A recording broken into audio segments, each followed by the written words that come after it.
our learning target, I will be able to find the greatest common factor, or GCF, of two numbers. First, we're going to prime factor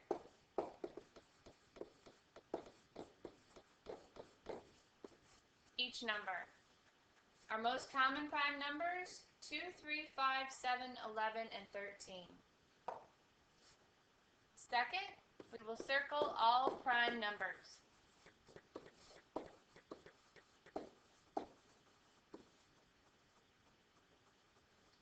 Third, we will draw a Venn diagram.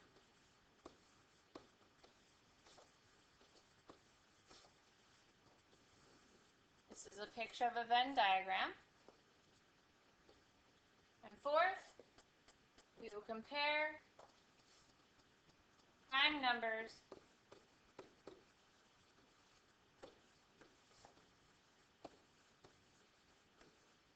from side to side. If there is a match from left to right, you will place one number in the center of the Venn diagram. If there is not a match, it stays on the side of the Venn diagram that it is closest to.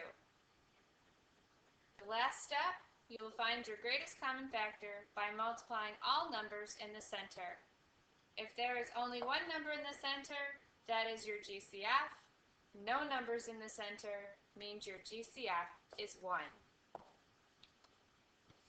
Okay, so we're going to do a few examples together.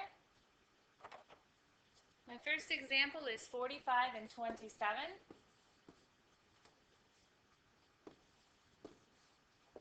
So I'm going to find two numbers that multiply together to give me 45. I'm going to choose 9 times 5. 9 is not a prime number. That can be broken down into 3 times 3. I will circle the 3, circle the 3, and 5 is a prime number. 9 and 45 are not prime. They're considered composite. I go over to the 27. I'm going to use 9 times 3. 9 is not a prime number. That can be broken down into 3 times 3. 3 is in that list of primes, and I will circle them. The 9 and 27 are composite. Now I will draw my Venn diagram.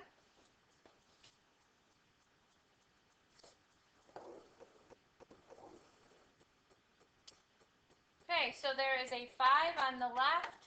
There is no circled 5 on the right, so I'm going to check off the 5 and leave it on the left-hand side of the circle. There's a 3 on the left, a 3 on the right. I'm going to check them both off, and since they match, I'm going to place it in the middle. There's a 3 on the left, there's another 3 on the right. Since it matches, I'm going to put it in the middle. I'm done on the left side with checking off all of my prime numbers. Now I'm moving to the right-hand side. I have 1 3 left. There is no matching 3 on the left side. I'm going to leave that on the right-hand circle. To find the greatest common factor, I will multiply 3 times 3, and that equals 9. The greatest common factor between 45 and 27 is 9. Now I'm going to try 42 and 49. 42, I'm going to use 6 times 7. 6 is not prime. That can be broken down into 2 times 3. And 7 is prime. So I'm going to circle the 2, the 3, and the 7. Moving on to 49. 7 times 7 gives me 49. I circle the 7s since they are prime. I don't look at the 6, the 42, or the 49. Those are composite. Draw my Venn diagram, and now I look for matches. There's a 7 on the left and a 7 on the right. A 7 goes in the middle. There's a 3 on the left. There's not a 3 on the right. That'll stay on the left circle. And there's a 2 on the left, but no 2 on the right. That'll stay in the left circle as well. Going over to the right-hand side, I'm left with another 7. 7 does not match with another 7 on the left side, so I will keep that separately in the right-hand circle.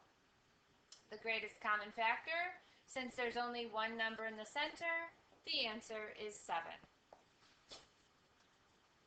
Last example together, 36. I'm going to use 6 times 6. 6 is not prime. I can break that down into 2 times 3. 2 is prime, circle it. 3 is prime, circle it.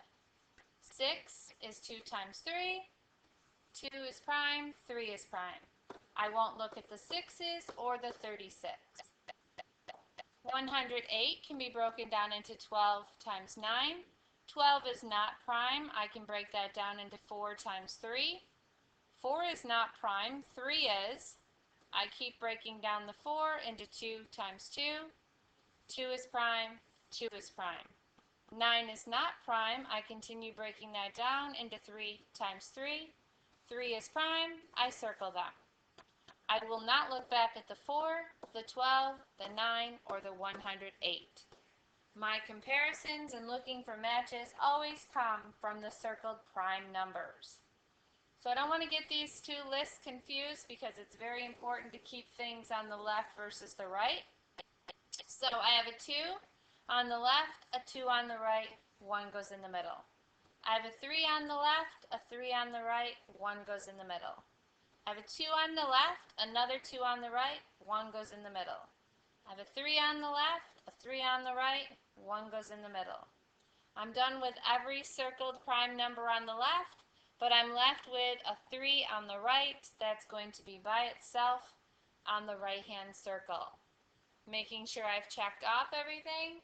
So to find my greatest common factor, it's going to take a little bit of multiplying. 2 times 3 times 2 times 3.